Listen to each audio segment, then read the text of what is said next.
Hi, everybody. It's Tim Constantine from the Washington Times, joined by my good friend for America. He is Dave Bozell. Hi, Dave. Hey, Tim. How are you?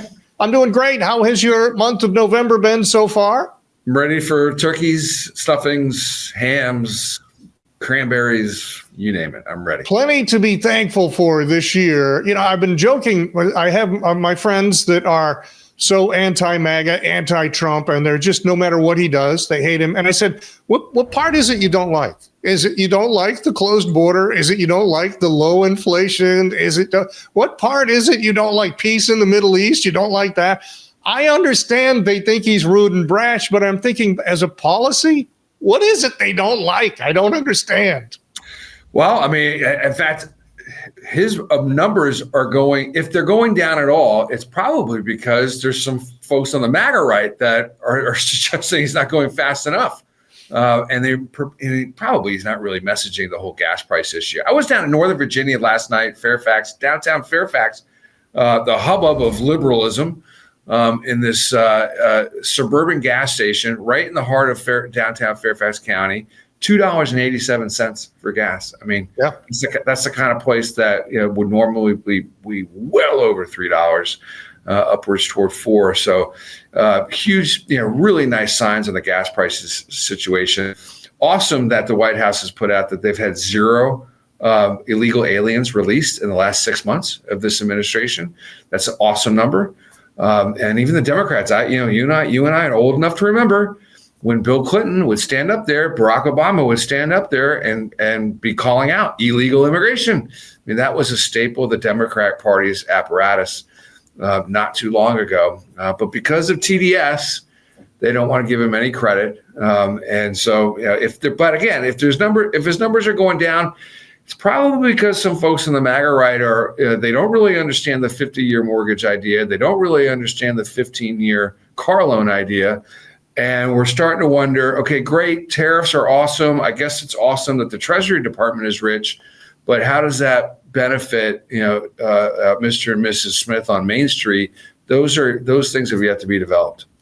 Yeah, they're not telling the story as well as they could. Let me ask this, because the shutdown has now been shut down.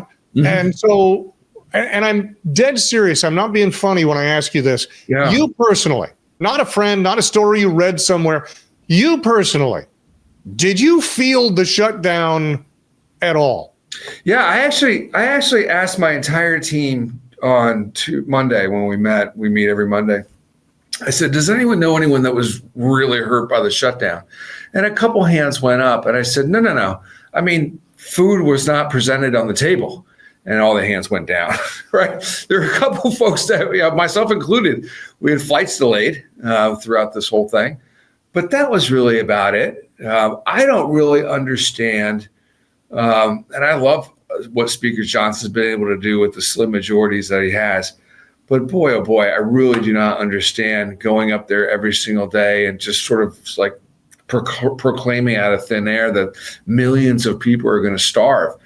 I just didn't see any evidence of that whatsoever. If that were the case, you would have had at least a few thousand of them protesting up on Capitol Hill or in front of the White House. You never saw any of that. So I've got a couple of friends that work for the government that their paychecks got skipped, and they were concerned. They were pretty sure they were going to get paid when all was said and done. Yeah, but things were tight because they weren't getting that check. They missed 2 paychecks. So I understood that. And I've got a couple of friends that are contractors with the government that everything was just put on hold. And theirs was more of an inconvenience because they knew their services would still be needed whenever the government got back to the business at hand. So I didn't really see anything. And I do a lot of foreign press, and they would ask me every time, how is America handling this crisis? They love to throw the word crisis around. And I say, it's not a crisis. It's an inconvenience. A crisis is, if the whole world is shutting down. COVID was a crisis when every business was closed and you weren't supposed to go out and airplanes were shut down. That was a crisis. This is not a crisis. This is a minor inconvenience for some people. And so many people, the media kept beating the drum that, this is so difficult. And I'm looking around for any evidence of it, and I simply didn't see it. Yeah, excuse me. The media was which makes me think maybe we don't need as much government. All it does is reinforce what I already believe. Yeah, the media was 87% positive in favor of the Democrats during the whole shutdown coverage. I think by a factor of 2.5 to 1, the Capitol Hill press corps tweeted positively about Democrats by a factor of 2.5 to 1 versus Republicans during the whole shutdown, even though this was a Democrat shutdown from start to finish. Now, the Republicans have basically this 90-day window where this current continuing resolution will run out through the end of January. They have got to rally behind a big idea to get people's attention for the midterms, because they've been sort of forgotten about. Some of it self-inflicted. I mean, Mike Johnson kept everybody home for 40, 45 days.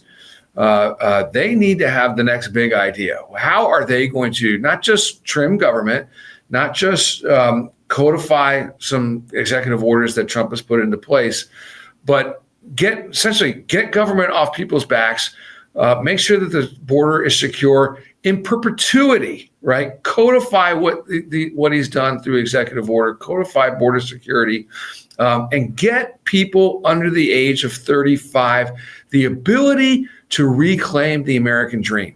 Okay, folks under 35 are languishing. Right? They cannot put a roof over their head because of the expense, right? There's all sorts of policy creativity that the Republicans need to bring to the table and need to get it across the finish line via legislation. I don't want to hear anything else about this filibuster stuff. There's a great column. I highly recommend it. Great column in the Human Events recommending the filibuster be dropped from 60 to 55. I forget the author's name. It's an awesome column. And I would really encourage Republicans to take a look at that. You don't need to go from 60 to 50 if you're skittish about it. 55 is a healthy number. Get some things done that codifies President Trump's domestic agenda into a legacy. Fascinating idea. I'm a big believer that the less government does, often the better off we are. So when they have that log jam and can't get things done, I don't mean the shutdown. I mean in general, when you can't turn that ship too easily in the United States Senate, that's not always a bad thing. Tim, I just was out of session. I'm excited. They can't do any damage if they're back in Podunk, Iowa. Tim, just super quick. I just don't like the Republicans being excited about the president at the Resolute desk signing a piece of legislation that extends Biden era spending. I agree. I'm just not a huge fan of that. We got to get better. We got to get more creative, and we got to get more aggressive. Final question before I let you go, and that is, the promise was that by the middle of December, there would be a discussion and perhaps a vote on the future of Obamacare. And the short version is, Obamacare, when it was created, we were promised that it would eventually pay for itself. It just needed a couple of years to even out. Of course, we knew that wasn't true, and it isn't. And then during COVID, the Biden administration expanded it dramatically so that more and more people were eligible for freebies, for offsets that you and me and other taxpayers are paying their insurance now, and the insurance costs have all skyrocketed since Obamacare became reality. Yeah. So the Republicans have said, we don't want to extend that. The promise during the Biden era was that was COVID, that was temporary, and the Democrats now want to make it permanent. Oh, it's not fair to those people. They won't have health care. Is anybody going to address, two-part question, is anybody going to address the overall issue, which is the cost of healthcare, not who pays for it? That's not addressing the issue. The cost of healthcare. Is there a way to do that? But second, will the Republicans cave and give in to you're going to cut poor people's healthcare, so please go ahead and extend this? Will there be Republicans that will go along with that woe is me version in the month of December? I think there's going to be, I'll take the second one first. I think there's going to be some Republicans that, out of potentially sheer laziness and ignorance on the policy, they're going to want to take that vote and extend it. Look, all this was about were folks that earned above 400% above the poverty line. So Obamacare, that subsidy was capped at 400 individuals who were making above 400% above the poverty line. And then Biden took that and increased that to 600% above the poverty line. So that 200% little window between 400 and 600%, that's what all of this is about. I don't see there being a kind of a steamroll of Republican support to extend that at all. Surely there might be some people that would just sort of check that box and go along to get along, but I don't think that passes. So that'll expire, and you'll go back to the way Obamacare was originally written. Now, to answer question number one, during the shutdown, the Washington Post declared that the Affordable Care Act was not affordable. Okay, the Washington Post. All right, now I wish, having fought Obamacare since its inception, that I could just be a time traveler and take that headline from the Washington Post that the Affordable Care Act is not affordable and bring it to 2010 and say, see, if the Washington Post is declaring that Obamacare is unaffordable, then the Republicans need to take that as their golden opportunity to pick any one of the dozen policy prescriptions and solutions that are floating around Washington, D.C., pick one and go with it. Okay, Marjorie Taylor Greene's trying to rebrand herself, Tim, and I get it and I appreciate it. But I don't like the fact that she's out there wagging her finger, barking from behind the fence saying, we need an Obamacare solution, we need an Obamacare solution.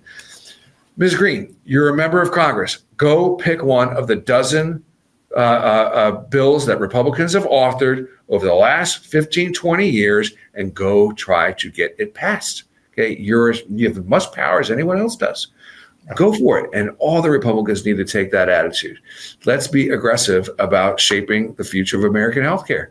And there's all sorts of things, health savings accounts, et cetera.